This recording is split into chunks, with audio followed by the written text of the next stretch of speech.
مشاعرے اور اس قسم کی دیگر ادبی تقاریب کسی بھی زبان کی ترقی اور ترویج میں کلیدی کردار ادا کرتے ہیں۔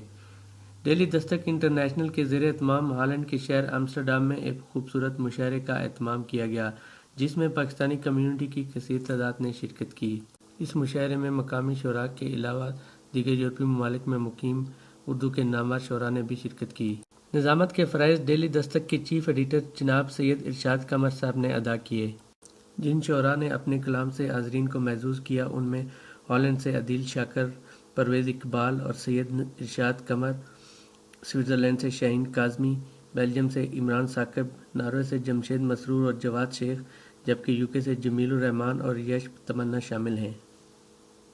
ہالینڈ میں پاکستانی سفارت خانے کے کونسلر جناب فراز زیدی صاحب نے مشاعرے میں شریک شعراء اور منتظمین میں یادگاری شیلڈ تقسیم کیں۔ ڈیلی دستک انٹرنیشنل کے چیف ایگزیکٹو جناب ادریس احمد صاحب نے فراز زیدی صاحب کو یادگاری شیلڈ پیش کی۔ اس قسم کی تقاریب کا انعقاد دیار غیر میں مقیم پاکستانیوں کی اپنی ثقافت اور زبان کے ساتھ گہرے تعلق کو ظاہر کرتا ہے۔ محمد کامران، ڈیلی دستک، ہالینڈ۔